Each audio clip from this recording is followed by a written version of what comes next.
saudara-saudara, di dalam mimbar ini kita telah membicarakan tentang Messianic Psalms, yaitu Mazmur-Mazmur mengenai nubuat Mesias yang begitu unik. Dan tahun ini kita tetap mengadakan khotbah-khotbah dari Mazmur tentang Yesus Kristus. Bedanya ada, saya tidak lagi membahas satu persatu pasal, tapi perbagian-perbagian yang penting saja yang kita bahas. Mari kita membaca bersama-sama dari kitab Mazmur pasal ke-40. Kita akan membaca dari 6 dan seterusnya. Banyaklah yang telah kau lakukan ya Tuhan, Allahku, perbuatanmu yang ajaib dan maksudmu untuk kami. Tidak ada yang dapat diajarkan dengan engkau. Aku mau memberitakan dan mengatakannya, tetapi terlalu besar jumlahnya untuk dihitung. Engkau tidak berkenan kepada korban sembelihan dan korban sajian, tetapi engkau telah membuka telingaku. Korban bakaran dan korban penghapus dosa tidak engkau tuntut. Lalu aku berkata, sungguh aku datang. Dalam gulungan kitab ada tertulis tentang aku. Aku suka melakukan kehendakmu, ya Allahku. Tauratmu ada dalam dadaku. Aku membaca satu kali lagi ayat 7 sampai ayat ke-9. Engkau tidak berkenan kepada korban sembelihan dan korban sajian, tetapi engkau telah membuka telingaku. Korban bakaran dan korban penghapus dosa tidak engkau tuntut. Lalu aku berkata, sungguh aku datang. Dalam gulungan kitab ada tertulis tentang aku. Aku suka melakukan kehendakmu, ya Allahku. Tauratmu ada dalam dadaku. Kita membaca lagi dari kitab Perjanjian Baru dalam buku Ibrani. Kita akan membaca dari ayat yang ke-10, ayat ke-5 dan sesudahnya.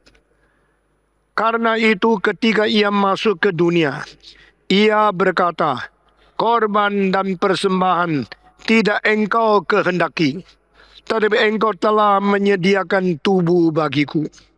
Kepada korban bakaran dan korban penghapusan dosa engkau tidak berkenan. Lalu aku berkata, sungguh aku datang.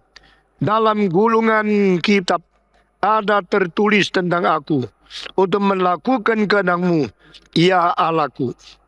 Di atas ia berkata, korban dan persembahan, korban bakaran dan korban penghapus dosa tidak engkau kehendaki, dan engkau tidak berkenan kepadanya. Meskipun dipersembahkan menurut hukum Taurat, dan kemudian katanya, sungguh aku datang untuk melakukan kehendakmu. Yang pertama ia hapuskan, supaya menegakkan yang kedua. Dan karena kehendaknya inilah kita telah dikuduskan satu kali untuk selama-lamanya oleh persembahan tubuh Yesus Kristus. Pembacaan kitab suci sampai di sini. Mari kita berdoa sekali lagi. Bapa di dalam surga, kami menyerahkan waktu selanjutnya ke dalam tangan Tuhan. Engkau telah memberikan kami kesempatan membuka kitab-Mu, dan kami juga berdoa Tuhan membuka pikiran kami, membuka telinga kami, membuka hati kami untuk menerima firman Tuhan yang sudah dibuka di hadapan kami. Dengar doa kami, beri kesadaran dan pengertian di dalam keinsyafan rohani kami setelah kami mendengarkan firman. Kiranya Roh Kudus memberikan pengertian yang sesungguhnya, sehingga kami boleh masuk ke dalam kebenaran Tuhan yang ajaib, yang begitu dalam, sehingga kami boleh menambah iman dan teguh di hadapan Tuhan. Dengar doa kami Tuhan, kami serahkan semua ini ke dalam tangan Tuhan. Demi nama Yesus Kristus, penebus dan juru selamat kami yang hidup, kami sudah berdoa. Amin.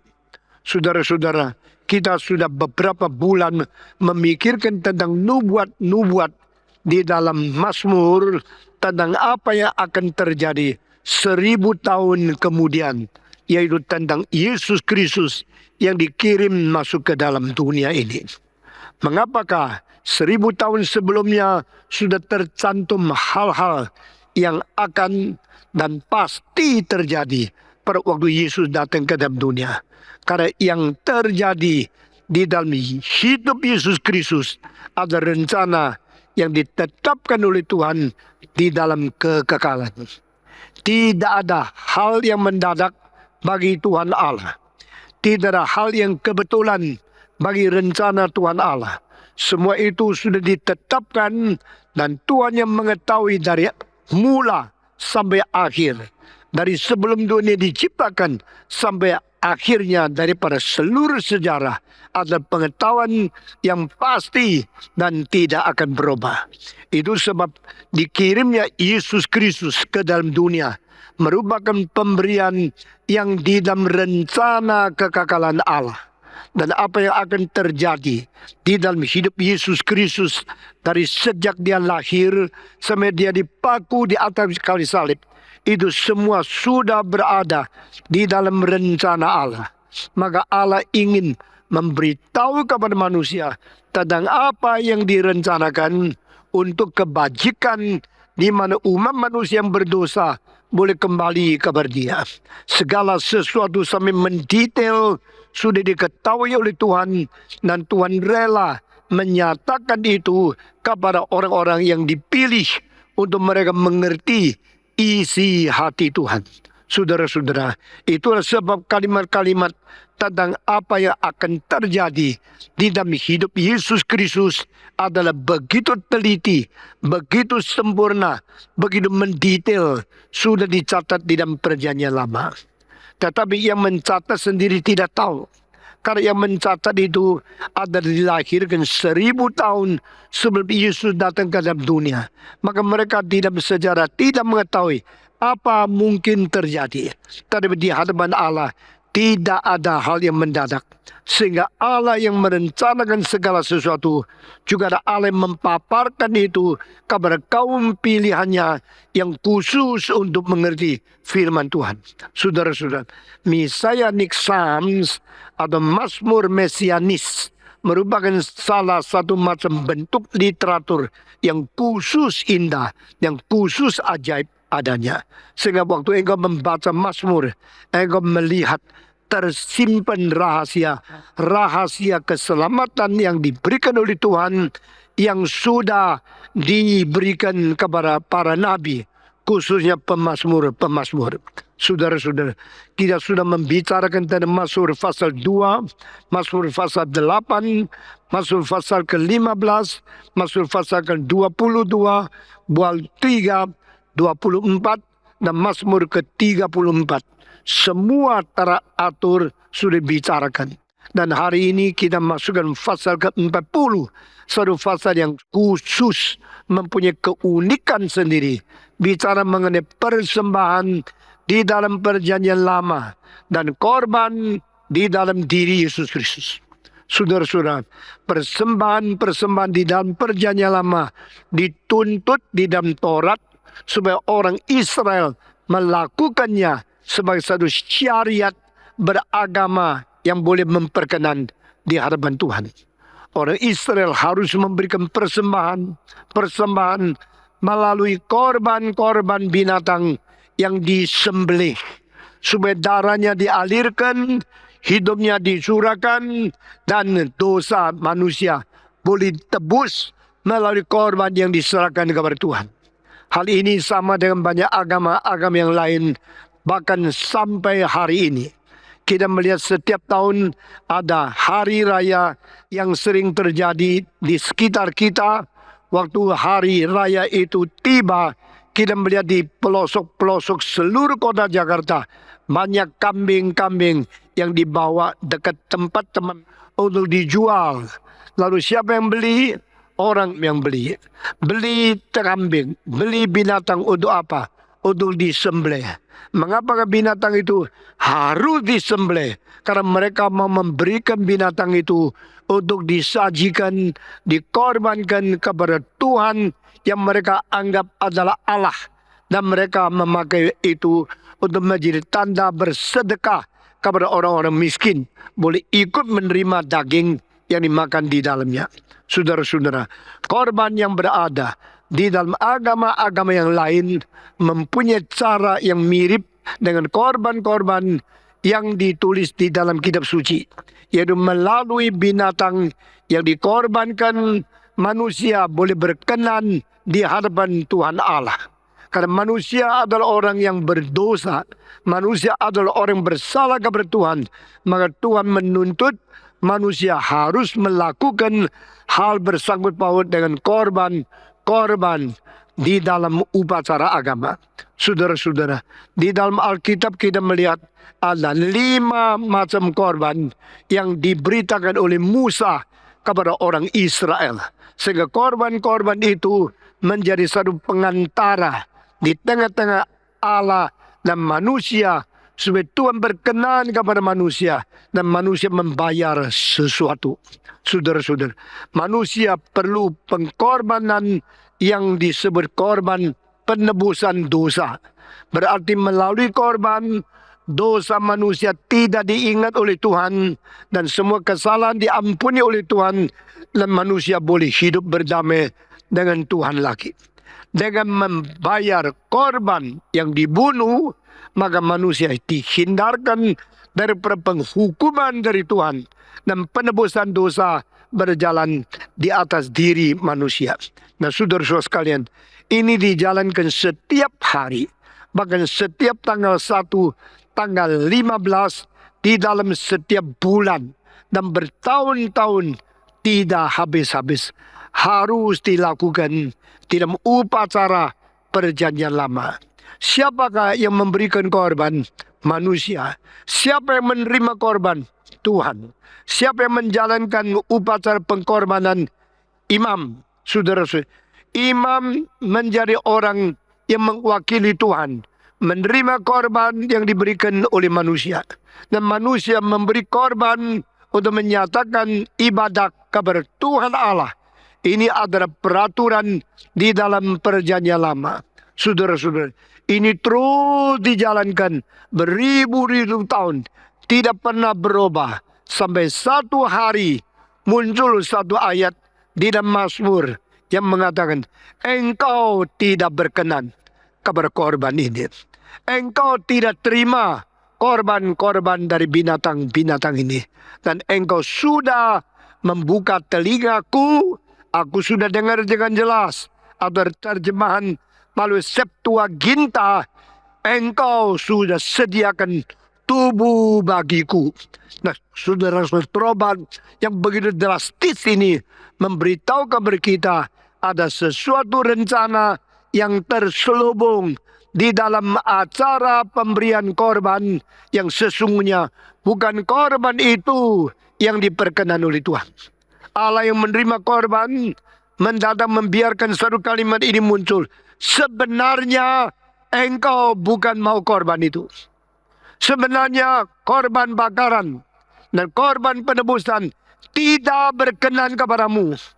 Itulah sebab engkau sudah membuka telingaku, atau terjemahan Septuaginta, engkau sudah menyediakan tubuh bagiku.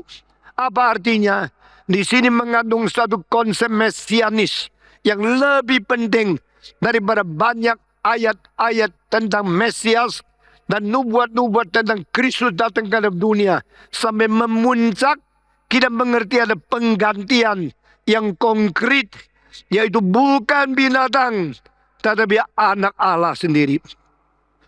Bukan makhluk-makhluk yang dicipta, tapi Sang Pencipta datang ke dalam dunia menjadi manusia. Saudara-saudara, ini berarti inkarnasi satu-satunya yang mungkin memperkenan Tuhan Allah sendiri.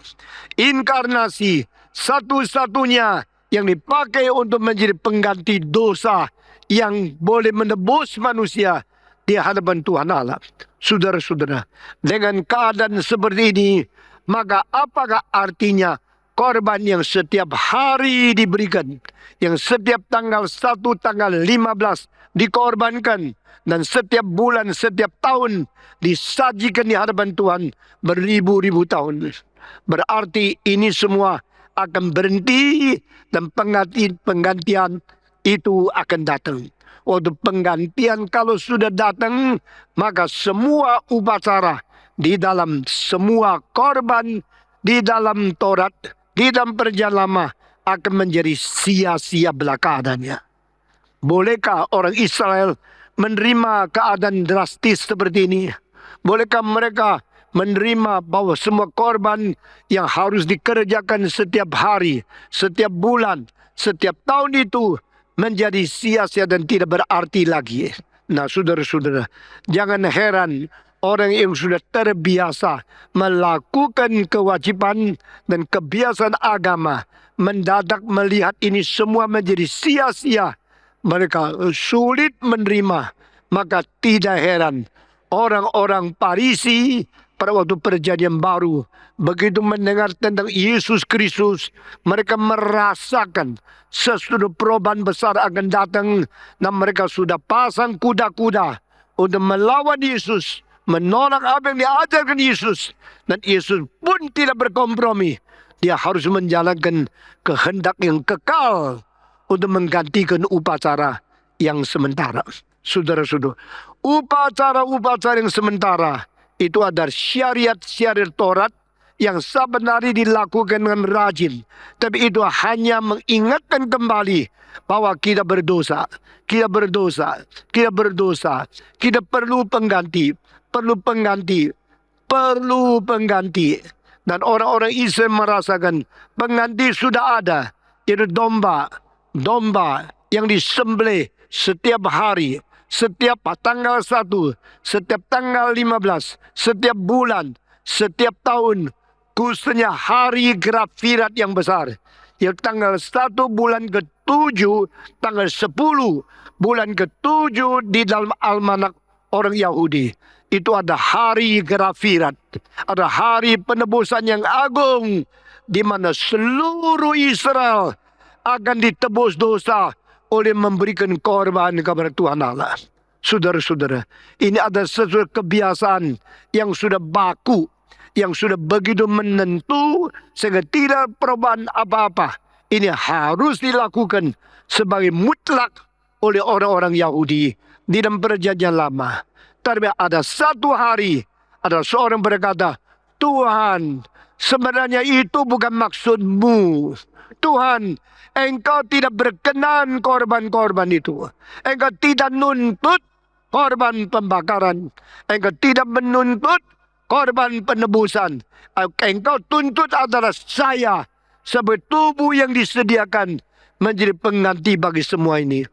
Bukankah kalimat-kalimat ini terlalu mendadak dan bersifat revolusi, bersifat merubah seluruh adat sejarah yang beribu-ribu tahun?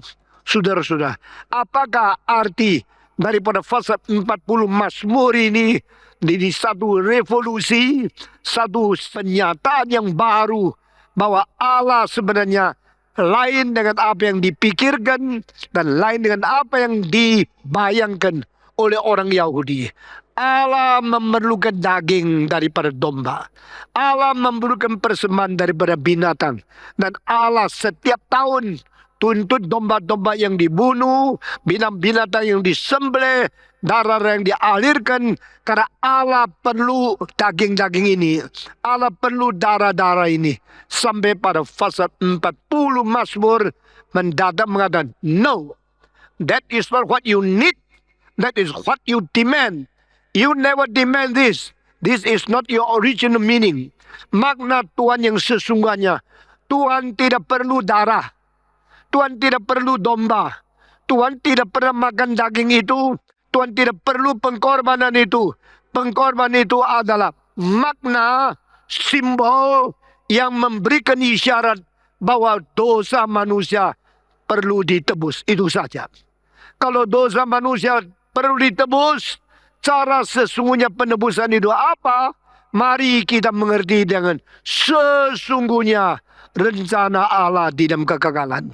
Kalau rencana Allah bukan engkau beli seekor domba atau engkau memiliki seekor lembu memberikan persembahan kepada Tuhan, maka arti sesungguhnya korban itu mau melambangkan apa? Mau memberikan pengertian apa kepada manusia? Kita harus mengerti. Saudara-saudara, di sini ayat-ayat itu menjadi ayat mesianis, menjadi ayat mengenai Kristus yang akan datang. Karena yang dituntut oleh Tuhan sebenarnya tak mungkin dicapai oleh binatang-binatang yang diciptakan oleh Tuhan. Saudara-saudara, yang diciptakan manusia lebih tinggi dari binatang-binatang. Yang berdosa manusia langsung kepada Tuhan. Kalau dosa manusia kepada Tuhan begitu melanggar, begitu berontak, begitu melawan Tuhan, masakan manusia yang dicipta lebih tinggi dari binatang boleh diganti oleh binatang yang dicipta lebih rendah dari manusia. Sehingga binatang akan mengganti manusia, binatang membereskan dosa manusia. Itu sebenarnya pikiran yang salah. Tidak ada yang lebih rendah sanggup mengganti yang lebih tinggi. Tidak ada yang lebih tidak bernilai sanggup memperkenan Tuhan untuk mewakili yang lebih bernilai. Manusia diciptakan lebih tinggi daripada burung-burung. Manusia dicipta lebih bernilai daripada burung merpati atau burung-burung gelatik, burung-burung gereja. Menurut kitab suci, bukankah engkau jauh lebih berharga daripada burung-burung gereja ini? Saudara-saudara, kalau demikian, yang rendah mewakili yang tinggi itu sebenarnya tidak ada keabsahannya sama sekali. Sama seperti air tidak bisa membersihkan dosa manusia. Karena dosa manusia bersifat lebih dari alam. Yang supra alam tidak diwakili oleh yang alam. Yang materi tidak membereskan yang rohani. Bolehkah engkau berdosa lalu engkau cuci dosamu dengan air? Tidak mungkin, bukan? Itu sebab jangan kira baptisan bisa menyelamatkan engkau. Jangan kira melalui baptisan dosamu bisa diampuni. Pada waktu Yohanes Pembaptis berada di dunia, dia mengatakan, saya hanya membaptiskan engkau dengan air saja. Tetapi yang datang di belakang aku, dia akan membaptiskan engkau dengan Roh Kudus. Di sini perbedaan adalah air bersifat materi, engkau yang bersifat rohani. Dosamu dilakukan di dalam pemberontakan rohani kepada Sang Penciptamu. Dan jangan kira melalui air bisa membereskan pemberontakan itu. Materi itu jauh lebih rendah, lebih terbatas daripada hal rohani. Engkau yang bersifat rohani melawan Tuhan, dan engkau kira materi di dalam hal ini air menjadi wakilnya, membereskan dosamu. Itu mimpi, itu tidak mungkin. Maka Yohanes Pembaptis mengatakan, saya hanya membaptiskan engkau dengan air saja. Nah, ini tidak bereskan persoalan. Tapi dia yang akan datang sesudah saya, dia akan membaptiskan engkau dengan Roh Kudus. Roh Kudus adalah Allah. Roh Kudus bukan materi.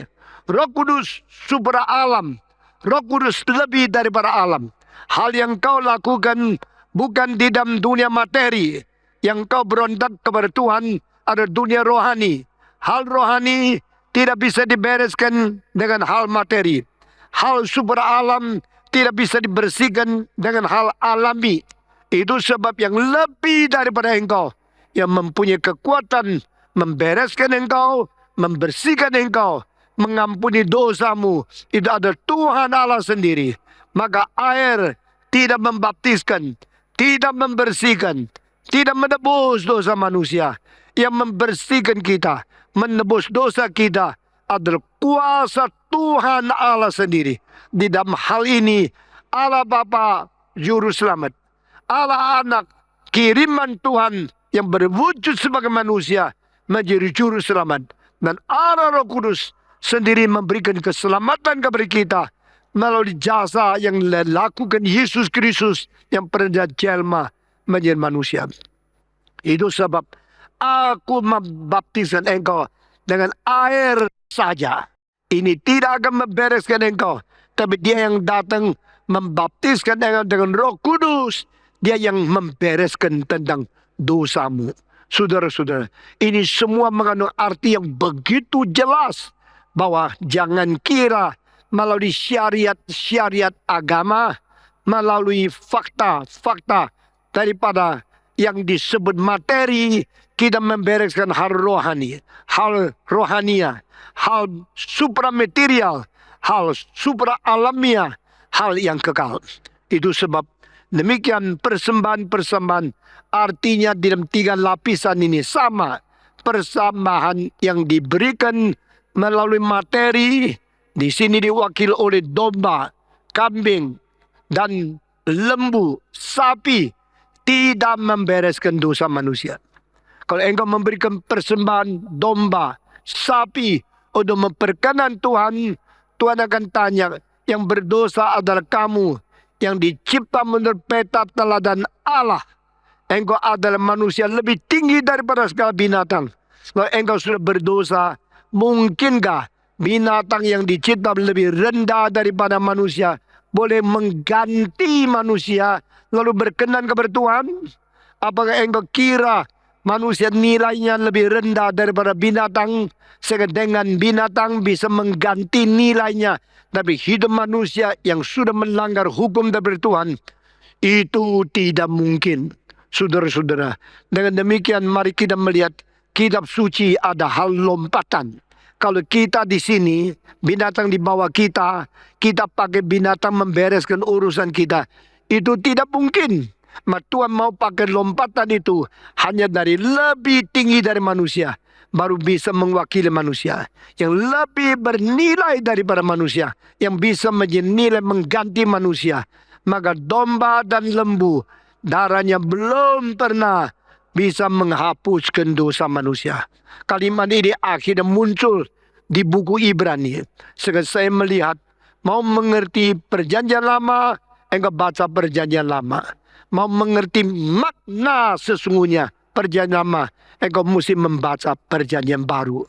Lalu mau mengerti antara perjanjian lama dan perjanjian baru, engkau perlu baca buku Ibrani. Saudara-saudara, perjanjian lama adalah perjanjian Allah dengan umat manusia yang disebut Bani Israel. Covenant between God and His people, His chosen physical body of the descendant of Abraham. Itu umat Bani Israel. Allah berjanji dengan orang Israel. Allah berjanji dengan manusia yang dicipta dan diikat dengan sesuatu ikatan yang disebut perjanjian oleh Allah sendiri. Yaitu orang Israel menerima janji Tuhan Allah. Mereka mengadakan semua syariat dan semua agama dan upacaranya di dalam perjanjian lama. Sedangkan perjanjian baru adalah Allah ikat janji dan kaum pilihan di dalam rencana yang kekal melalui hal penebusan, melalui hal yang melampaui syariat-syariat dari agama di dalam dunia ini. Saudara-saudara, kita berikat janji dengan Tuhan Allah, bukan janji kepada Bani Israel, dan janji kepada gereja, kepada tubuh Kristus yang kudus dan am. Di dalam perjanjian lama, Allah janji sama orang Israel. Di dalam perjanjian baru, Allah janji sama kaum pilihan dari segala bangsa, segala suku, segala bahasa, segala tempat, all the nations, all the tribes, all the people purchased by the blood of Jesus Christ. We are the chosen people of this world. We have the covenant in God, in the Jesus Christ. Kita mempunyai janji dengan Allah di dalam Yesus Kristus. Saudara-saudara sekalian, pada waktu perjanjian dengan Israel, Tuhan pakai tanda tangannya darah. Di dalam perjanjian dengan kaum pilihan, Tuhan berjanji dengan umat pilihan dengan tanda tangan pakai darah. Janji ini antara Tuhan dan umat manusia. Di dalam perjanjian lama, tanda tangannya pakai darah domba, darah sapi. Perjanjian baru Tuhan berjanji dengan orang Kristen, tanda tangan janjinya pakai darah Yesus Kristus. Saudara-saudara, di sini perbedaan terlalu besar. Di dalam perjanjian lama, orang tidak mengerti, kira melalui binatang-binatang sudah cukup. Orang yang kaya, pakailah darah sapi dan domba. Orang miskin, pakailah darah dari merpati dan bulu berkutut. Saudara-saudara, karena membeli burung harganya lebih murah. Membeli lembu, membeli sapi dan domba, harganya mahal. Jadi orang kaya jangan memberikan persembahan dengan burung-burung merpati yang murah. Engkau mempunyai kemampuan, engkau harus memberikan lembu, memberikan domba. Orang miskin tidak perlu pakai uang yang banyak, karena income-mu sedikit. Engkau tidak mungkin memberikan banyak. Engkau belilah berkutut, belilah satu merpati. Engkau sudah cukup berkenan berkorban kepada dia. Ini adalah kasihan Tuhan Allah melihat situasi dan kapasitas keuangan yang sangat berbeda di dalam manusia. Saudara-saudara, Alkitab setiap ayat, setiap kalimat ada makna-makna yang Tuhan mengerti keseluruhan situasi daripada manusia. Jikalau orang kaya memberi kesembahan yang sedikit, itu tidak cocok.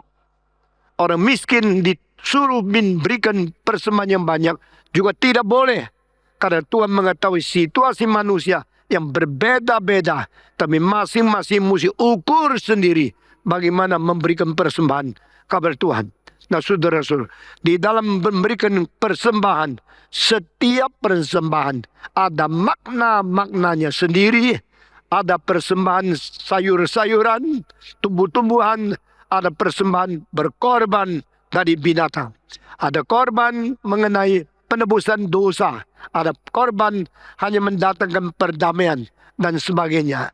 Nah, saudara-saudara, semua diberikan perintahnya oleh Tuhan dan prinsip-prinsip yang dipikirkan kemampuan dan kesulitan yang kondisinya berbeda-beda antara manusia di dalam situasi ekonominya. Saudara-saudara, tetapi ada hal yang betul-betul sudah dengan ketat diberikan oleh Tuhan. Waktu engkau memberikan domba atau engkau memberikan lembu kepada Tuhan, tidak boleh engkau memberikan yang cacat. Tidak boleh engkau persembahkan yang sakit. Jika engkau melihat seekor domba matanya rusak, kakinya patah, dia sudah sakit-sakitan, sudah bercatat, engkau ini untuk persembahan kepada Tuhan. Tuhan berkata, engkau tidak akan diperkenan. Engkau tidak akan diterima. Karena yang kau berikan harus yang sehat. Harus umur 1. Harus yang anak sulung. Semua perintah dan semua syarat ini memberitahu kepada kita, you should give the best to your God. Berilah yang terbaik kepada Tuhanmu. Saudara-saudara, ini adalah prinsip dan ini adalah syarat memberikan persembahan. Bolehkah saya memakai uang yang paling kotor, yang paling rusak, cemplung ke dalam kantongan persembahan yang paling jelek, kasihkan Tuhan? Tidak boleh. Saudara-saudara, kalau engkau melihat banyak orang untel-untel uangnya tak karu-karuan seperti sayur asin, baru tahu dia kantongan persembahan, itu penghinaan terhadap Tuhan. Dan penghinaan kepada majelis yang menghitung uang juga. Kadang-kadang satu malam ribuan orang memberi teman, semua seperti sayur asin yang tak karu-karuan. Dibeberkan sampai lu bisa lihat jelas pun tidak bisa. Dan itu pakai waktu panjang sekali. Tuhan mengatakan, berilah yang terbaik kepada Tuhan. Sehingga orang Kristen harus membiasakan diri, berilah yang terbaik kepada Tuhan dari perpuluhan yang kau terima. Karena itu adalah sesuatu pengujian Tuhan tentang bagaimana hatimu terhadap Tuhan sebagai pemberi segala sesuatu yang menjadi sumber berkat dari surga. Saudara-saudara sekalian, banyak orang memberikan yang jelek, yang sakit, yang cacat kepada Tuhan. Tuhan bilang, aku tidak menerima semua ini. Domba yang kau berikan, domba sulung yang dilahirkan oleh orang tuanya. Domba yang kau berikan, domba yang sehat, yang tidak ada penyakit apapun. Domba yang persembahkan, domba yang tidak bercacat celah, adalah sehat utuh di hadapan Tuhan.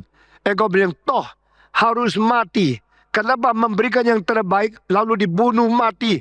Inikah tuntutan dari Tuhan? Iya. Tuhan mengatakan dengan jelas, beri yang terbaik daripadamu. Berilah binatang yang tidak bercacat. Berilah binatang yang tidak sakit. Berilah binatang yang tidak bercelah. Dan anak sulung, domba umur 1. Kenapa ke umur 1? Karena domba yang 1 tahun umurnya adalah domba yang masih muda. Dan domba yang 1 tahun adalah domba yang sudah pubernya sempurna. Domba yang 1 tahun adalah domba yang di dalam masa hidupnya paling sehat. Dan saat itu dikorbankan kepada Tuhan. Tuhan mau menerima persembahan yang terbaik dari kita masing-masing. Give your best to the Lord. Saudara-saudara, Alkitab dalam Perjanjian Lama sudah dengan jelas menulis, give of your best to your God. Berilah yang terbaik kepada Tuhan. Karena Tuhan patut menerima yang terbaik. Jikalau engkau memberikan anakmu kepada Tuhan, berilah anakmu yang terbaik untuk pekerjaan Tuhan. Jangan berilah anakmu yang paling bodoh, yang paling malas, yang apapun tidak bisa kerja, sekolah tidak jadi, bagaimana saja tidak terima. Oh Tuhan, anak ini saya serahkan menjadi pendeta. Jikalau persembahkan yang jelek, yang malas, yang bodoh, maka pimpinan gereja dipimpin oleh pendeta-pendeta yang bodoh, masyarakat akan menghina kekristenan. Saudara-saudara, itu sebab berdoalah. Anakmu yang paling pintar, kalau Tuhan mau pakai, engkau menyerahkan dia menjadi hamba Tuhan. Yang paling ganteng, yang paling sehat, yang paling pintar studi, dipakai oleh Tuhan. Sehingga gereja mempunyai pimpinan yang bersifat kepemimpinan yang paling intelektual, bisa mempengaruhi seluruh masyarakat. Saudara-saudara, engkau menginginkan mempunyai pendeta yang pintar, bukan?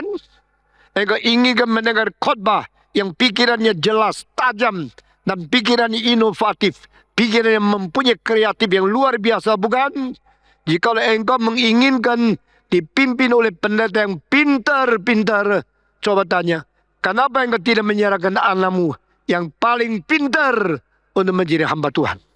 Jikalau gereja mengharapkan kita mempunyai pimpinan yang terbaik, pimpinan yang paling cendekiawan, yang paling cerdas, biar mulai dari hati kita memberikan yang terbaik kepada Tuhan.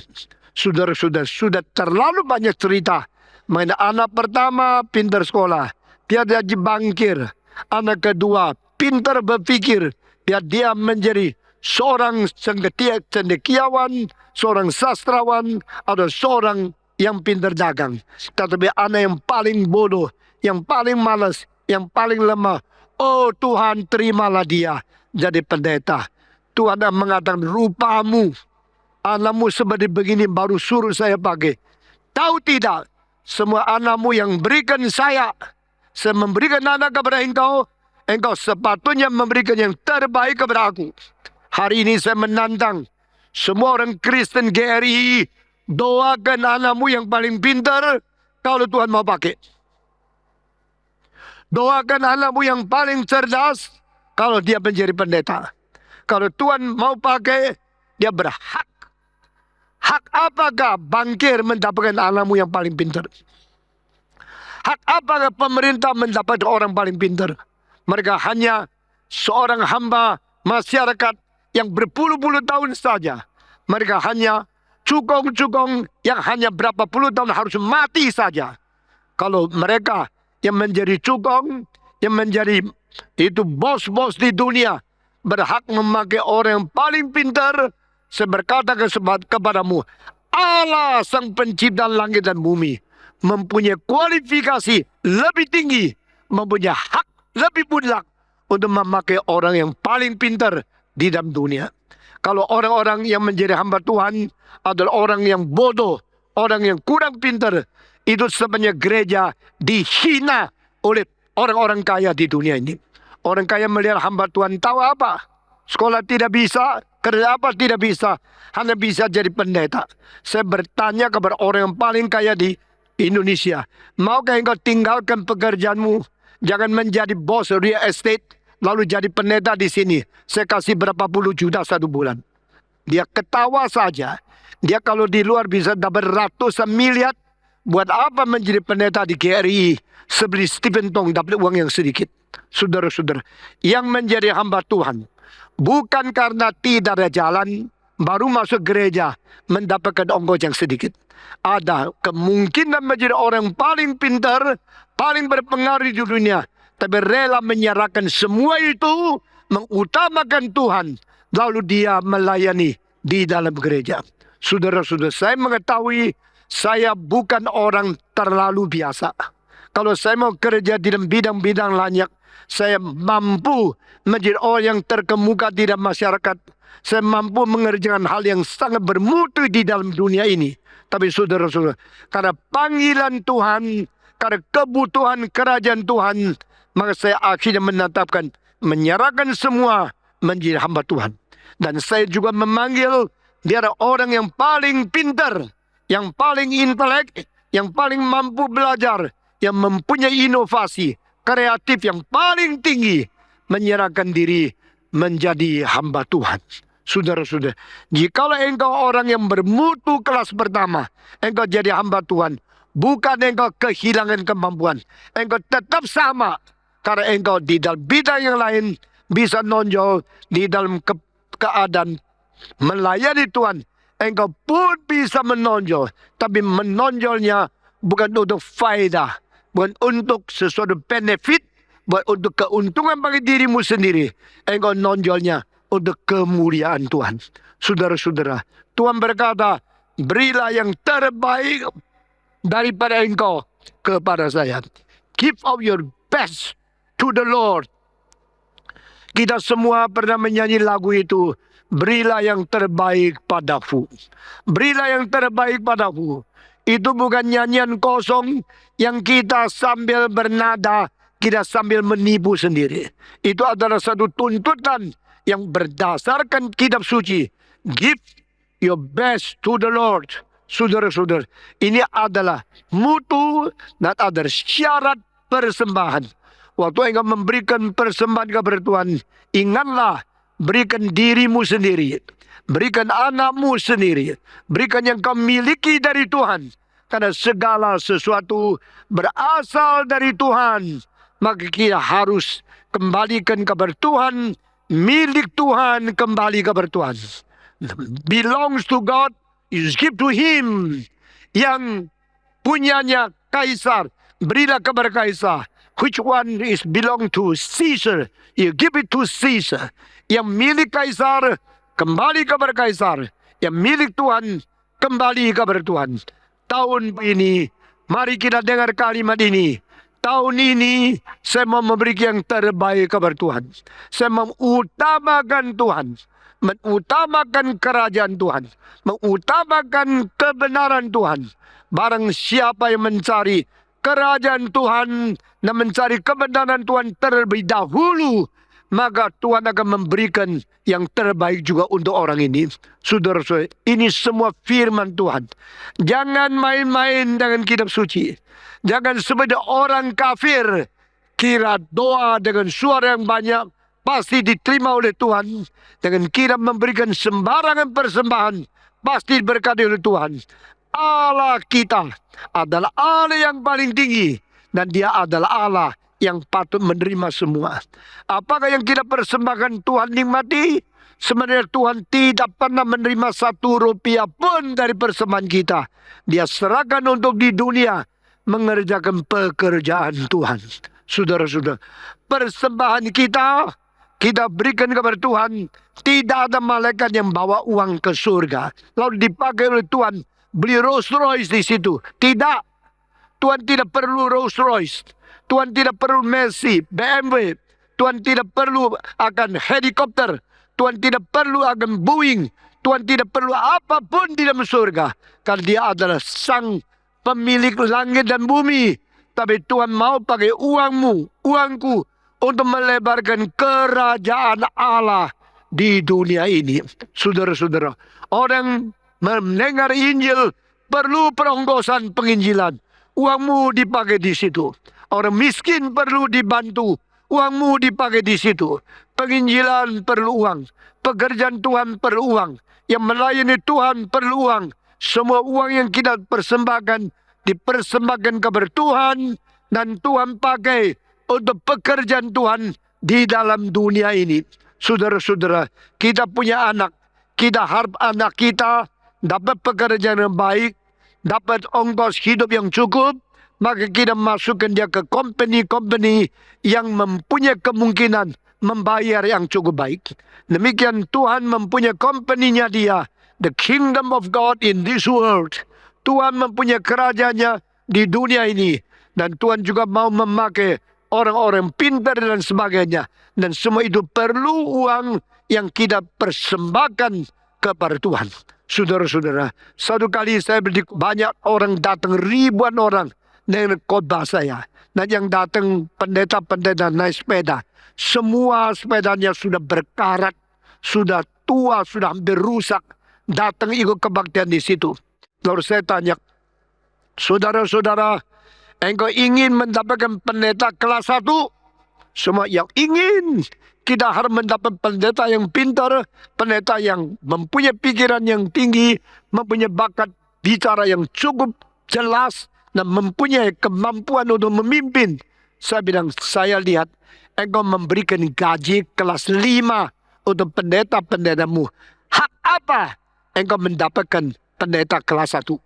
Saudara-saudara, kita harap pendeta kita bagus, kita harap pimpinan gereja kita bagus, tapi kita tidak mau memberikan bayaran, tidak mau menunjang mereka. Kita memberikan gaji yang paling rendah, dan kita mengharapkan dapat pendeta yang paling bagus, yang paling tinggi. Itu tidak mungkin adanya. Sekarang saya lihat pendeta-pendetanya mulai naik mobil yang sederhana. Dulu naik sepeda yang berkarat-karat. Ada perubahan-perubahan. Gereja juga mulai maju. Saudara-saudara, saya tidak berarti pendeta harus mempunyai nikmat hidup lebih daripada orang biasa. Saya tidak berarti pendeta harus melampaui semua orang Kristen, merajalela dalam keuangan dan sebagainya. Tapi pendeta harus bersiap, mau hidup sesederhana mungkin, tapi dengan dihormati oleh orang-orang Kristen yang memadai apa yang dikerjakan dengan apa yang diterima. Sehingga kita mengetahui bagaimana menjadi hamba Tuhan yang bukan mau kekayaan, tapi juga mengetahui bagaimana menjadi jemaat yang menghargai hamba Tuhan. Sehingga bukan dianiaya dan bukan dimanja. Saudara-saudara, keseimbangan, kelayakan ini perlu bijaksana yang tinggi sekali. Saya harap menjadi pemimpin yang bisa mengimbangi keadaan bagaimana hamba-hamba Tuhan melakukan diri sebagai hamba Tuhan. Dan saya juga harap menjadi penyeimbang orang-orang anak-anak Tuhan bagaimana memperlakukan dan menghormati hamba Tuhan sehingga gereja bisa berjalan dengan baik. Saudara-saudara, berilah persembahanmu, berilah dombamu kepada Tuhan yang sulung, berarti dilahirkan waktu papa mamanya masih kuat. Anak sulung adalah buah daripada orang tua yang masih sehat. Mereka baru menikah, masih sehat, melahirkan anak sulung. Itu anak sulung. Dan memberikan kepada Tuhan anak sulung itu yang tidak bercacat celah, tidak mempunyai kecacatan fisik, tidak mempunyai kerusakan anggota tubuh yang sempurna, dan memberikan kepada dia untuk dia masih sehat. Sehingga berilah yang sehat, berilah yang tidak bercacat, berilah yang tidak sakit, berilah anak sulung kepada Tuhan. Ini semua pengajaran dari Tuhan. Nah, saudara sekalian, pengajaran-pengajaran memberikan persembahan, muncullah satu kalimat, perpuluhan itu milik Tuhan. Dari hari pertama saya sudah berbicara dari mimbar ini, saya tidak akan banyak bicara mengenai uang. Saya bukan pendeta dipanggil Tuhan untuk berkhotbah tentang uang atau terus bicara tentang uang kepada engkau. Tapi saya tambah satu kalimat. Jikalau saya bicara tentang uang, saya akan pakai gigi besi untuk menggigit kamu. Maksudnya, saya akan memberikan prinsip menurut kitab suci. Seorang Kristen, jangan main-main, khususnya jangan main-main dengan Tuhan tentang uang yang diberikan. Jikalau harta kita, kepunyaan kita semua diberikan oleh Tuhan, Tuhan mengapa percayakan itu kepada kita? Karena Tuhan mau menguji bagaimana kesetiaan kita kepada Tuhan, khususnya di dalam keuangan. Jangan kira enak ya, kalau di dalam agama yang lain mesti banyak memberikan uang persembahan supaya memperkenan dewa-dewa mereka. Di dalam Kristen tidak ada tuntutan seorang Kristen sembarangan main-main dengan Tuhan tentang uang. Saudara-saudara sekalian, ada satu orang kirim satu surat kepada saya, sangat tebal. Waktu saya buka, kertas 3 lembar membicarakan tentang pandangan dia tentang uang. Dan dia mengatakan, barang siapa yang memberikan perpuluhan berada di bawah kutukan Tuhan. Wah, saya sangat terheran-heran. Saya membaca dengan teliti. Dia mengatakan, jangan engkau masih hidup di bawah Taurat. Taurat ada mendatangkan kutukan daripada Tuhan. Lalu lembar kedua, dia bicara, barang siapa memberikan perpuluhan, orang itu masih hidup di bawah Taurat. Dan lembar ketiga, itu sebab orang memberikan perpuluhan, itulah orang yang patut dikutuk oleh Tuhan. Bukankah kita sudah lepas oleh Yesus Kristus? Bukankah kita sudah dibebaskan daripada Taurat? Bukankah kita sudah mendapatkan kemerdekaan sebagai anak Allah? Jangan kita mau lagi dibawa kembali kepada kutukan di bawah Taurat seperti orang di dalam perjanjian lama. Kalau lihat ayat-ayatnya dan kalimat-kalimatnya, seperti semua dikatakan itu benar adanya. Tapi ditelusuri semua dan dibandingkan dengan seluruh kitab suci, semua yang dibicarakan salah belaka. Saudara-saudara, mari kita bukan mempertentangkan perjanjian baru dan perjanjian lama, hanya mempermanipulasi beberapa ayat di dalam kitab suci. Karena di dalam Alkitab juga berkata kepada kita, dari perjanjian baru kita melengkapi perjanjian lama. Dan Yesus berkata di Matius pasal 5 ayat 13 sampai 18. Jangan kira aku datang mentiadakan Taurat. Aku datang bukan mentiadakan Taurat. Aku datang untuk menyempurnakan Taurat. Aku datang menggenapi Taurat. Sehingga apa yang tersimpan di dalam Taurat ada yang melampaui, yaitu perjanjian baru. Tapi perjanjian baru melampaui perjanjian lama. Tidak berarti perjanjian baru mengkutuk perjanjian lama, atau membuang perjanjian lama, atau melawan perjanjian lama. Perjanjian baru menggenapi perjanjian lama. Kedatangan Yesus Kristus menyempurnakan Taurat, bukan melawan Taurat, atau memberontak Taurat, atau mentiadakan Taurat. Tidak. Yesus datang bukan mentiadakan, tetapi dia datang menyempurnakan Taurat. Saudara-saudara, sehingga barang siapa yang berusaha memisahkan perjanjian baru dari perjanjian lama, lalu menjadikan perjanjian lama patut dikutuk, lalu perjanjian baru berarti dia bebas dari berkutukan. Ini tafsiran yang salah belaka, yang menyesatkan manusia. Jangan kita mengikuti pikiran yang salah seperti itu. Saudara-saudara, di dalam perjanjian baru banyak hal menggenapi perjanjian lama. Karena di dalam perjanjian lama mengandung makna terdalam yang diwujudkan di dalam perjanjian baru.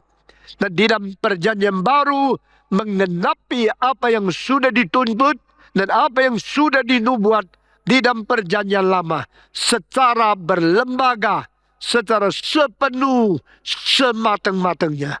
Kita bersyukur kepada Tuhan. Old Testament conceived the New Testament, and the New Testament accomplishes the Old Testament.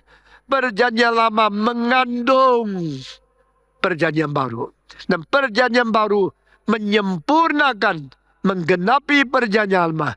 Inilah hubungan antara kedua janji yang diberikan di dalam sejarah. Di dalam perjanjian lama, Allah berjanji kepada manusia melalui darah domba, lembu, dan kambing. Di dalam perjanjian baru, Allah berjanji dengan umatnya yang kekal, yaitu orang Kristen, melalui darah Yesus Kristus.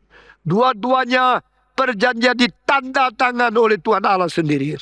Tanda tangan pakai darah domba dan lembu. Ini perjanjian lama.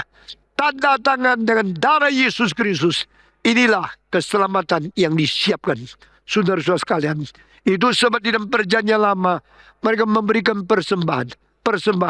Dan mereka memberikan yang terbaik untuk Tuhan.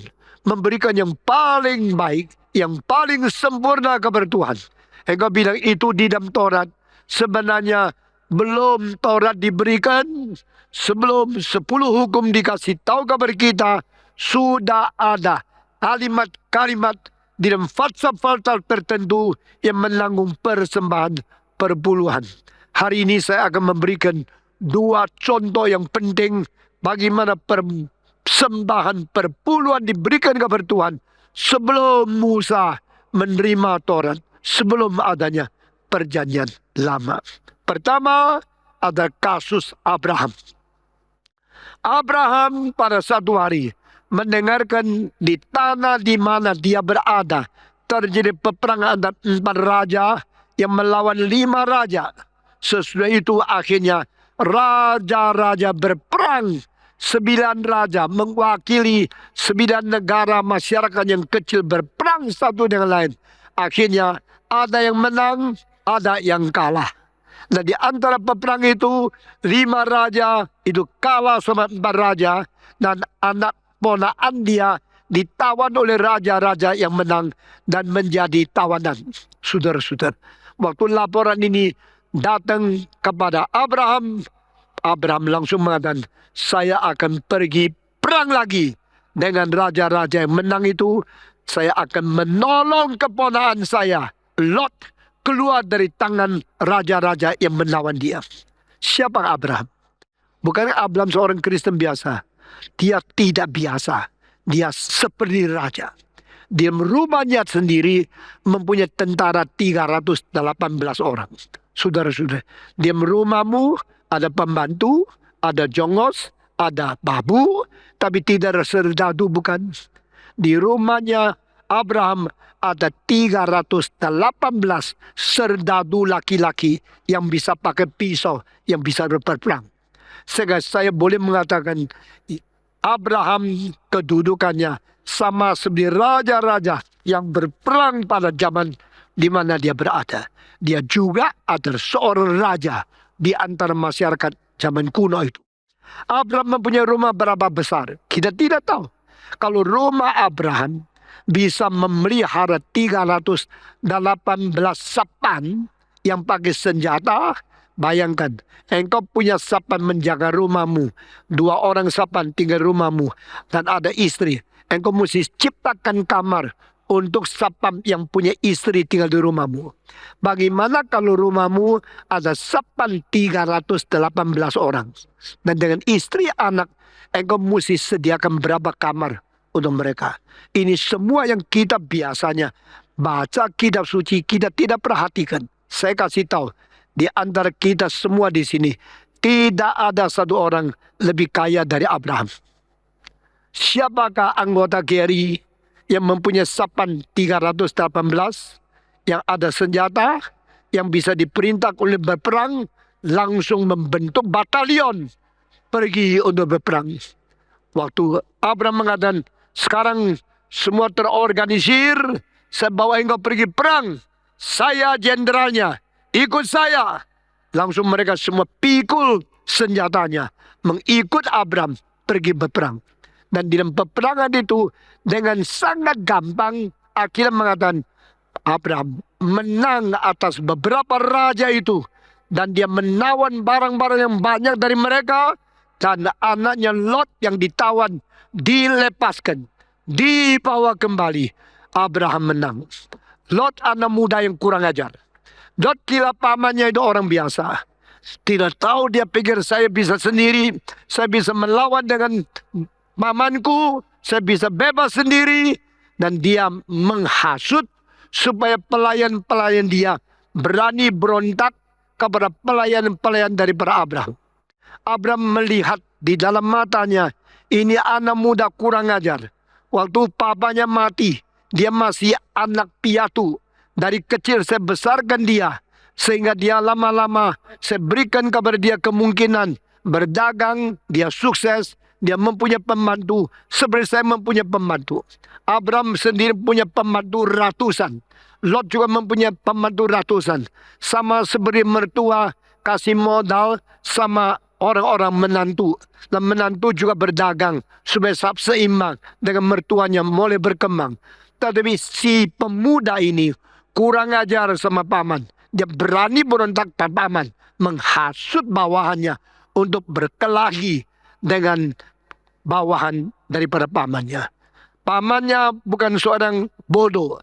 Banyak orang kira orang tua sudah pikun. Saya kasih tahu, orang tua itu pintar sekali. Kenapa? Karena saya orang tua, saya tahu orang tua itu pintar sekali.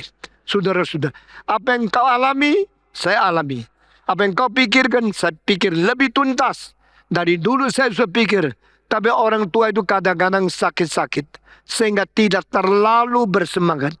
Engkau kira orang tua bodoh. Saya kasih tahu engkau, orang tua sama sekali tidak bodoh. Tapi orang tua kadang-kadang sengaja kelihatan bodoh, supaya dia tua bisa lebih aman. Jangan kau serang terus. Saudara-saudara, pada waktu Abraham melihat keadaan anak yang kurang ajar itu menghasut bawahannya untuk berkelahi dengan bawahan Abraham, Abraham diam-diam tidak mau libatkan diri di dalam pertikaian itu. Tidak mau membiarkan diri terguling di dalam kesulitan-sulitan. Dia panggil kembongnya.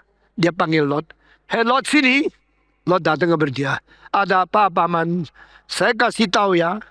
Engkau dan saya tidak boleh berselisih. Bawahanmu dan bawahan saya tidak boleh berselisih.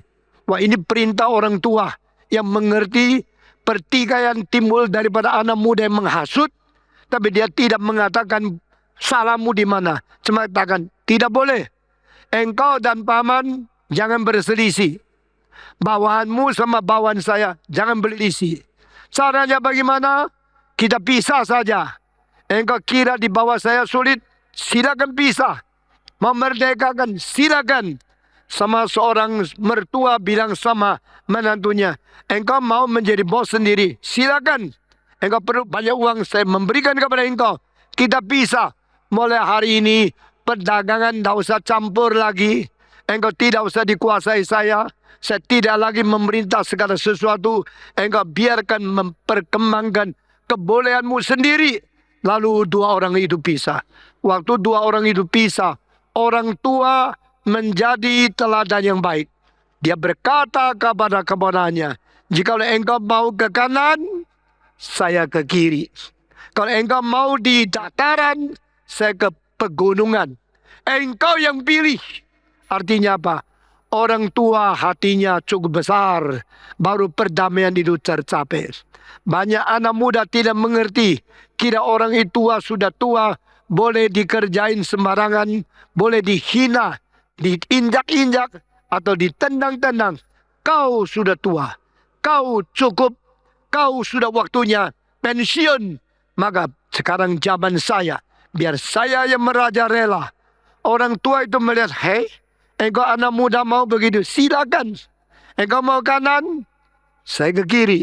Engkau mau di bawah, saya ke gunung. Engkau mau tanah-tanah yang subur, saya pergi ke tanah-tanah yang gersang. Setelahnya begitu murah hati, begitu besar hati, memberikan hak utama untuk dipilih oleh Lot. Lot bagaimana sikapnya? Dia sama sekali tidak sungkan. Dia sama sekali tidak malu. Langsung mengatakan, iya, kalau begini, saya mau tanah yang paling subur. Saya mau tanah yang paling banyak hasilnya. Engkau kan sudah tua, pensiun saja di pegunungan. Engkau pergi ke puncak, ke Ciloto. pegunungan-pegunungan milikmu. Saya akan menguasai Jakarta, Bogor, tempat kota-kota pedagang yang paling besar, tempat pabrik-pabrik yang penting, Kerawang, semua punya saya. Kau pergi ke pegunungan saja. Pemuda-pemudi kadang-kadang tidak mengetahui diri, tidak mengenal diri, lalu sangat tidak sopan kepada orang tua. Ada semacam orang tua, hatinya lapang, silakan. Ia mau ambil, silakan ambil. Ia mau yang terbaik, ambil. Ia mau paling subur, terima semua. Saya kasihkan kepada engkau. Lalu Alkitab mengatakan, Abraham mundur, pergi ke tempat-tempat yang gersang. Dan Abraham membiarkan keponakannya Lot mendapat tempat paling subur. Dan Lot pindah demi sedikit menuju Sodom dan Gomora. Menang? Menang. Abraham ngalah? Kalah. Setelah Abraham sudah mengalah, biarkan Lot berkembang sendiri. Ternyata tidak gampang. Saudara-saudara, ada orang diberi kesanggupan yang besar, sendiri tidak sombong. Ada diberikan kesanggupan yang kecil, anggap diri besar. Silakan. Lot tidak jadi. Lot sudah menjadi tempat yang tanah yang subur, mendapatkan kota yang paling besar, tapi dia tidak jadi. Bahkan di dalam peperangan antara dunia yang penuh dengan orang-orang realitas, saudara-saudara, engkau hanya salah satu yang berjuang di tengah-tengah mereka, yang begitu liar, yang begitu ambisi, sehingga engkau tidak gampang menang. Banyak anak muda kira kalau dia berjuang, dia pasti sukses. Akhirnya di dalam keadaan peperangan masyarakat, dia hanya salah satu di antara orang berambisi besar. Sebentar ditelan habis dan dia tidak dapat apa-apa. Akhirnya Lot kalah. Lot ditawan antara 4 raja, perang sama 5 raja. Lot raja yang terlalu kecil melawan 9 raja, tak mungkin. Akhirnya menjadi tawanan, ditangkap sama seorang raja. Setelah ditangkap, Abraham mengatakan apa? Nah, kapok lu baru tahu kurang ajar sama saya, inilah hasilnya. Tidak. Abraham mengatakan bagaimana? Mari saya pergi menolong keponakanku yang berada di dalam kesulitan. Nah, ini hati besar seorang tua yang mentoleransi anak muda yang tidak mengerti. Seorang yang membalas dengan kasih kepada anak muda yang sangat kurang sopan kepada dia. Lot pergi perang dengan gampang sekali. Lot mengalahkan semua raja yang menang itu. Yang sudah menang, semua kalah di bawah satu orang tua yang namanya Abraham. Saudara-saudara, lalu ditawan kembali. Ini keponakan saya, Lot. Sekarang dikeluarkan. Saya bawa pulang. Engkau sudah kalah, harus kasih barang-barang yang kau menang. Mereka sudah menang, sudah dapat banyak tawanan. Percuma. Akhirnya diambil lagi oleh Abraham. Sehingga saudara-saudara, segala ambisi boleh ada. Tapi terakhir, berkat Tuhan untuk siapa? Bukan kau tentukan sendiri. Banyak anak muda pikir dia sukses, dia memiliki semua. Akhirnya hilang sama sekali. Banyak anak muda tidak sadar, belum belajar apa namanya kekalahan. Saudara-saudara yang muda-muda, engkau berontak papamu, engkau berontak pamanmu, engkau kira engkau mempunyai modal banyak, mempunyai uang mulai dagang, engkau pasti sukses. Tidak. Diberikan uang berapa banyak oleh papamu, jangan tidak hati-hati. Kalau tidak, uang diwariskan kepada kamu, mungkin dalam 2 bulan habis semua. Di Surabaya ada seorang muda yang diberikan uang harta karun oleh papanya banyak sekali. Kalau dia mulai sombong, tapi dia punya seorang anti, yaitu adik perempuan dari papanya, berkata kepada dia, hati-hati loh. Papamu kerja berpuluh-puluh tahun, baru ada uang ini untuk kamu. Ini adalah modalmu satu-satunya. Jangan sembarangan berdagang dengan orang yang kurang kenal. Mungkin kamu bisa habis loh. Anak ini menjawab, tahu-tahu, jangan cerewet. Saya sudah umur 30. Masa saya tidak mengerti ini? Harus engkau yang banyak ngomong. Ya, antinya mengatakan, enggak. Saya sebagai orang tua, ya, sebagai antimu, saya berkasih tahu kepada engkau, hati-hati. Saya cuma ngomong begini saja. Sudahlah, sudah tahu, tidak usah banyak cerewet. Saudara-saudara, 2 bulan kemudian, uang harta karun yang dimiliki semua habis karena dia berpartner dengan orang yang jahat, yang ambisinya besar, hatinya jahat. Semua ambil, semua hilang. Sudah ambil, baru anak muda ini sadar semua yang dikumpulkan oleh ayahnya, yang diturun kepada dia, semua habis. Dia nangis, dia sedih, uang tidak bisa kembali, dan dia datang kepada antinya. Dan anti mengatakan, bagaimanakah sekarang? Dia menjawab dengan kalimat yang sama, tahu, sekarang saya tahu, harus hati-hati. Saya sekarang sudah tahu. Tadinya, tahu. Sekarang, aku tahu. Aku sudah tahu. Sama ya. Tadi juga tahu. Sekarang juga tahu. Tanya tahu-tahunya. Tahu, aku tahu. Jangan cerewet. Sekarang, aku tahu. Aku tahu. Bedanya apa? Tadi tahu sebelum uang habis. Sekarang tahu sesudah uang sama sekali habis. Sekarang aku tahu. Banyak orang tidak bisa dipercaya. Tapi sudah terlambat. Uang sudah semua habis. Pada waktu dia kembali kepada antinya, dia mulai sadar. Manusia tidak bisa sembarang dipercaya. Partner-partner dagang ada yang motivasinya jahat sekali. Tapi saudara-saudara, waktu dia tahu, sekarang semua sudah bukan milik dia lagi. Dia tidak mempunyai kuasa, mempunyai uang itu. Hanya taunya nangis, taunya menyesal, taunya kenapa tidak dengar kalimat orang tua baik-baik. Saudara-saudara, waktu Lot kembali, dilepas daripada Sodom Gomora. Waktu Lot kembali, ditawan kembali oleh Abraham. Dia ada apa? Dia belum sadar. Akhirnya tetap tidak sadar.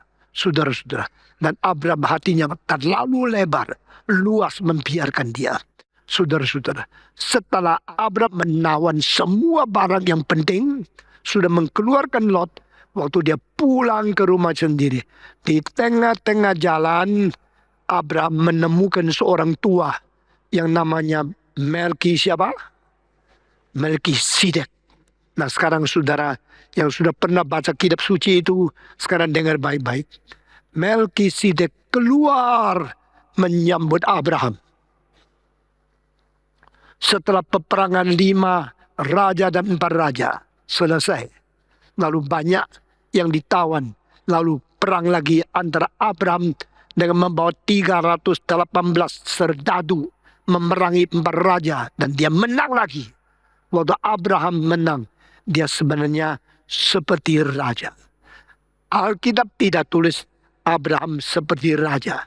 Tapi Abraham sebenarnya berstatus seperti raja. Abraham mempunyai rumah yang besar sekali. Abad ke-20, arkeolog menemukan rumah-rumah di Mesopotamia, khususnya yang pernah ditempati oleh Abraham, kota Ur, mempunyai rumah yang besarnya, luar biasa, lebih dari apa yang dibayangkan.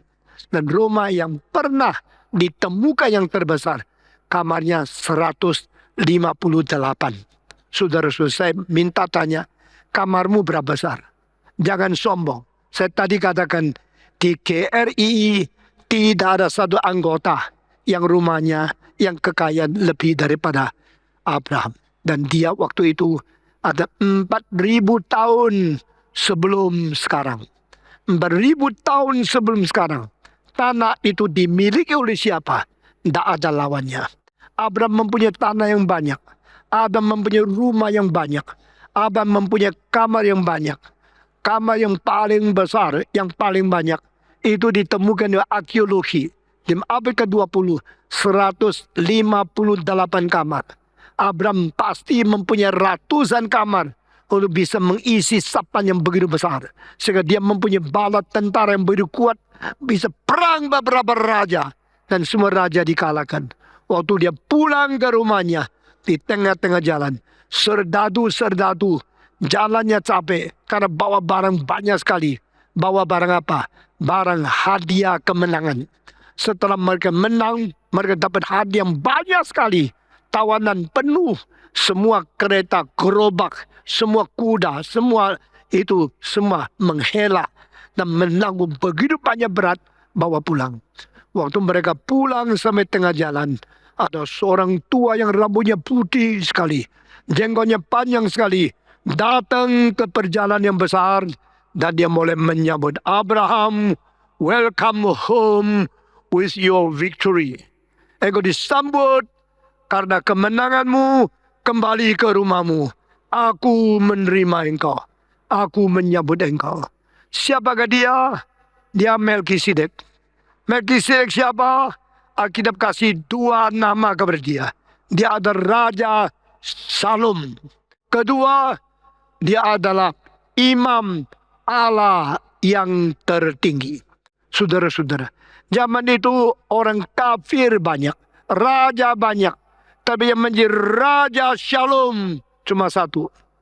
Yang menjadi imam di tengah-tengah manusia dan Allah yang tertinggi hanya satu. Yaitu Melkisedek. Berapa mulia kedudukannya. Berapa tinggi dia punya jabatan. Dia seorang dihormati. Bukan karena dia mempunyai sifat raja. Bukan karena dia mempunyai tentara.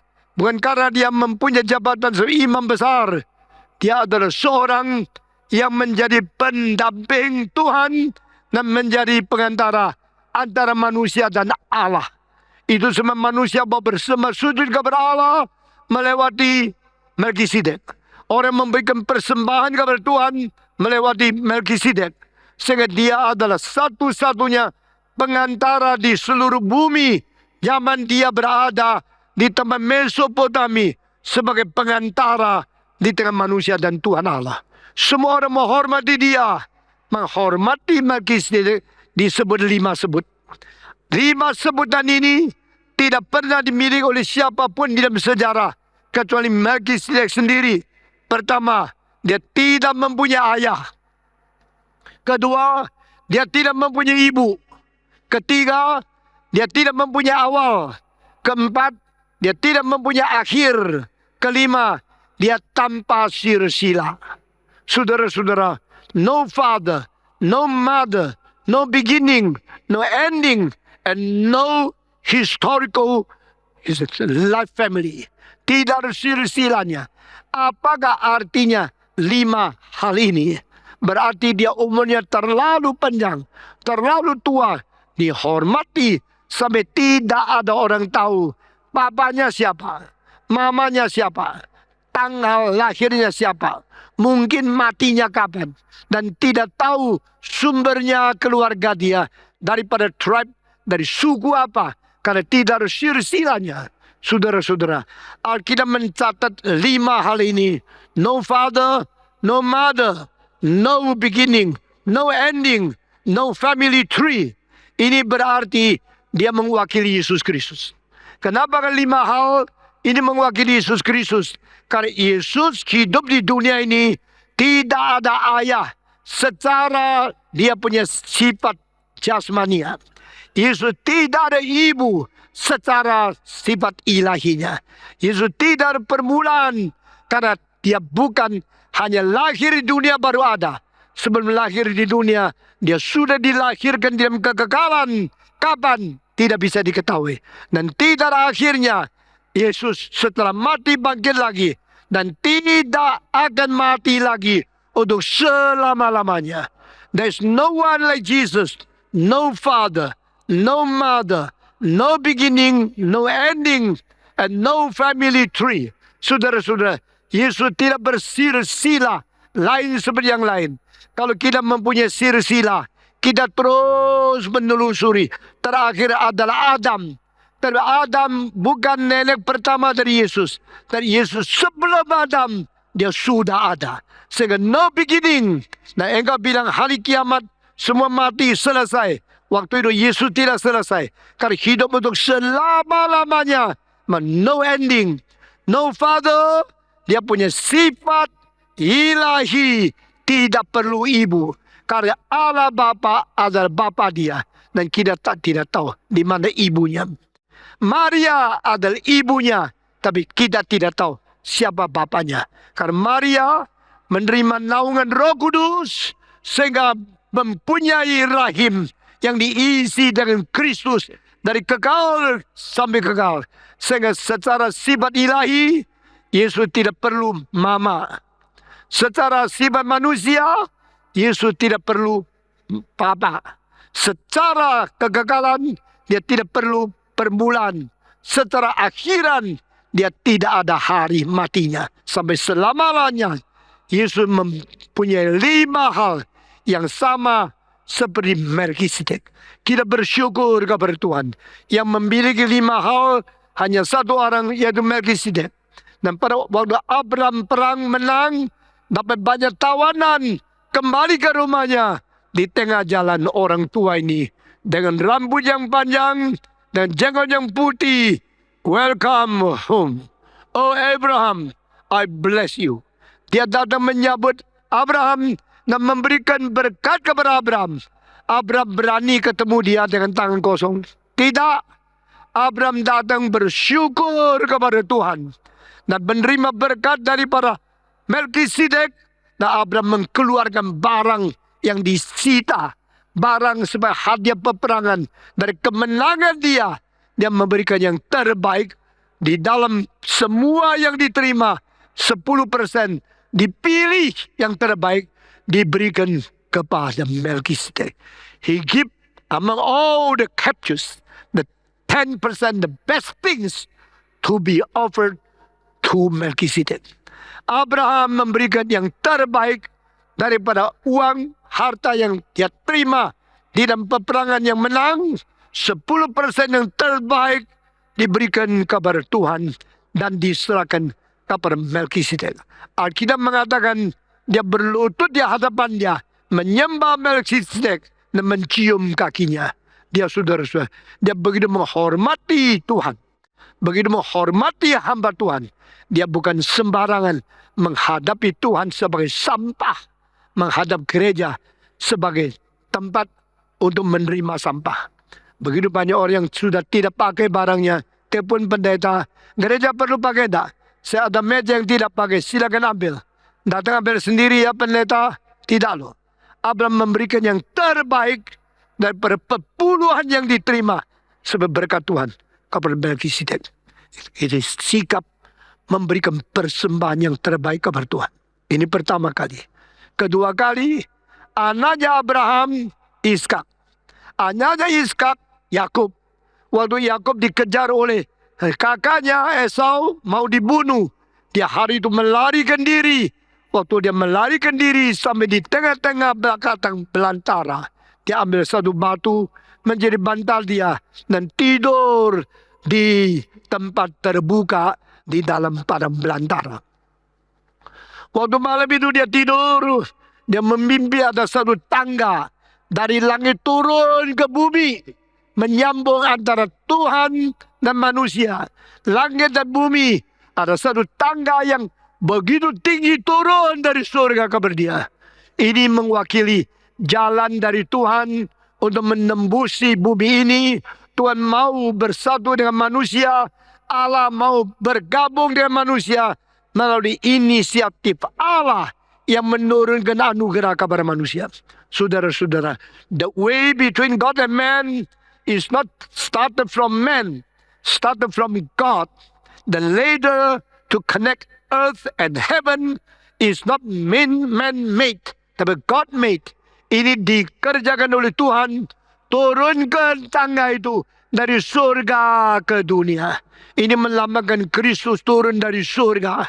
Anak Allah manusia dari surga turun menjadi manusia. Dia menjadi pengantara, menjadi mediator di tengah-tengah manusia yang berdosa dan Allah yang suci. Dan waktu dia tidur, dia mimpi di atas tangga itu. Malaikat naik turun, menyambung, menjadi jembatan di tengah-tengah Allah dan manusia.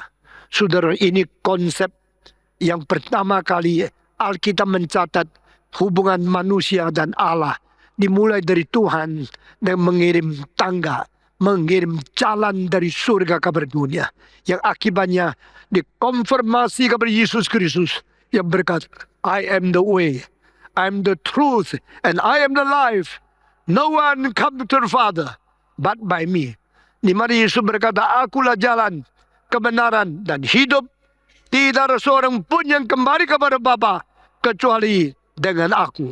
Yesus adalah satu-satunya pengantara di tengah langit dan bumi, di tengah Allah yang suci dan manusia yang berdosa, di tengah Allah yang menjadi juru selamat untuk menyelamatkan kita. Saudara-saudara, pada waktu si Yakub sudah bangun, esok harinya dia melihat matahari, melihat langit yang begitu terang benderang. Dia mengatakan, I do not understand, where is this? Di mana saya di sini? Saya tidak tahu tempat ini apa tempatnya. Tapi saya berani memberikan nama. Ini namanya adalah pintu surga. Ini namanya adalah Bait Allah. This is the gate of heaven. And this is the temple of God. Sudah dengar kalimat di bawah ini? Di seluruh kitab suci, istilah Bait Allah pertama kali muncul di dalam ayat ini. Di seluruh kitab suci, Bait Allah pertama kali disebut tidak artinya bangunan. Pada waktu dia bangun, gunung tetap gunung, tanah tetap tanah, batu tetap batu, lembah tetap lembah. Di tengah padang belantara yang begitu gersang, dia mengatakan, this is the gate of heaven. This is the temple of God. Yang ditunjukkan, inilah Bait Allah. Tidak ada bangunannya. Inilah pintu surga. Tidak ada pintunya. Dia memberikan pengertian rohani yang sesungguhnya. Saudara-saudara, kita kira gedung gereja Kemayoran ini Bait Allah. Bukan. Ini hanya bangunan yang bikin dari semen, dari batu. Ini bukan Bait Allah. Yang disebut Bait Allah dari pertama kali, tidak ada bangunan, tidak ada jendela, tidak ada pintu, tidak ada tembok. Yang pertama kali disebut sebagai Bait Allah, ada tempat kosong, palang berantara yang tidak ada bangunan, tapi Tuhan hadir. Itulah sebab Alkitab berkata kepada kita, what is the meaning of the temple of God? The place where God meet people. The place with communication with the invisible God. Di mana kita berjumpa dengan Allah yang tidak kelihatan. Di mana kita bersatu dengan Allah Sang Pencipta. Itulah tempatnya yang disebut pintu surga. Itulah tempatnya yang disebut Bait Allah. Setelah pemahaman yang begitu penting mulai timbul, kitab suci baru mulai mengajar kita bagaimana Tuhan memimpin manusia mengerti apa itu Bait Allah. Dan waktu Yesus datang ke dunia, Yesus mengatakan, kalau engkau merobohkan Bait Allah ini, di dalam 3 hari, saya akan membangunkan kembali. Mereka menjadi sangat tercengang, mereka menjadi terheran-heran. Siapa orang ini? Bait Allah yang dibangun 46 tahun belum jadi, dia mengatakan 3 hari dia bisa membangunkan kembali. Mereka terlalu bodoh. Mereka mengerti kalimat Yesus dan kalimat yang belum mengerti kalimat sesungguhnya. Mereka kira Bait Allah itu bangunan.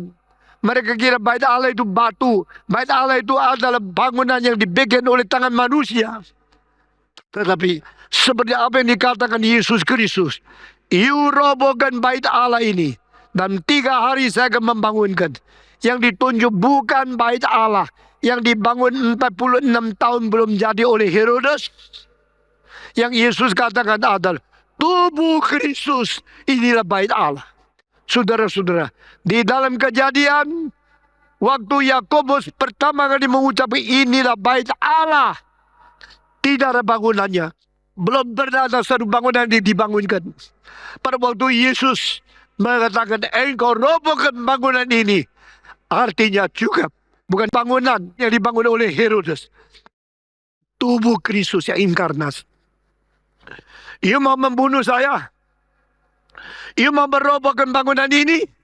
Diam 3 hari akan aku bangunkan kembali. berarti engkau boleh mematikan saya. Saya akan bangkit 3 hari kemudian.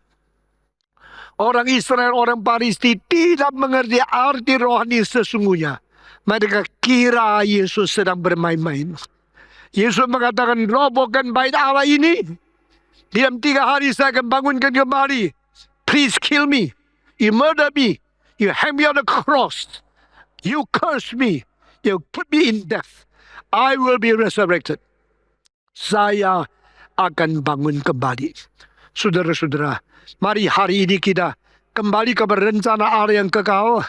Rencana yang kekal di dalam kekekalan, bukan di dalam sementara. Rencana Allah yang kekal di dalam kerohanian, bukan jasmani. Rencana Allah di dalam keadaan yang tidak kelihatan, bukan materi. Sehingga waktu kita memberikan persembahan, bukan domba, bukan merpati, bukan burung. Waktu kita memberikan persembahan kepada Tuhan, bukan binatang yang dicipta lebih rendah dari manusia, tapi melalui Kristus yang inkarnasi jauh lebih tinggi daripada manusia. Semua perbedaan ini membawa kita kepada rencana asli dari Tuhan Allah. Maka ada kalimat yang minggu depan saya akan menjelaskan. Yesus berkata, engkau sudah sediakan tubuh bagiku, karena engkau tidak berkenan kepada korban bakar. Engkau tidak menuntut akan domba yang dijadikan persembahan, tapi tubuhku yang akan dipersembahkan kepadamu. Saudara-saudara, itulah bait Allah yang sejati. Itu rencana Allah yang kekal. Tuhan memberkati kita melalui Messianic Psalms. Kita mengerti rencana Kristus datang ke dalam dunia. Mari kita berdoa. Bapa di dalam surga, kami berterima kasih. Firman-Mu terlalu dalam, sangat melampaui kemungkinan kami mengerti. Tetapi kami bersyukur dengan pimpinan Roh-Mu yang kudus, Engkau membuka telinga kami, Engkau memberikan pengertian kepada kami, sehingga lambat laun kami boleh dibawa masuk ke dalam pencerahan dari cahaya Roh Kudus untuk mengerti rencana-Mu, mengerti kehendak-Mu, mengerti segala sesuatu yang Kau rencanakan melampaui mariwat, melampaui pengertian daripada limitasi akal budi kami. Kami berterima kasih. Tuhan, kiranya suara manusia sudah berhenti. Suara Roh Kudus bekerja terus di dalam hati manusia, sehingga kami boleh dibawa masuk ke dalam kelimpahan firman rahasia kebenaran yang tidak terhingga itu. Dengar doa kami Tuhan. Dalam nama Yesus Kristus, penebus dan juru selamat kami yang hidup, kami sudah berdoa. Amin.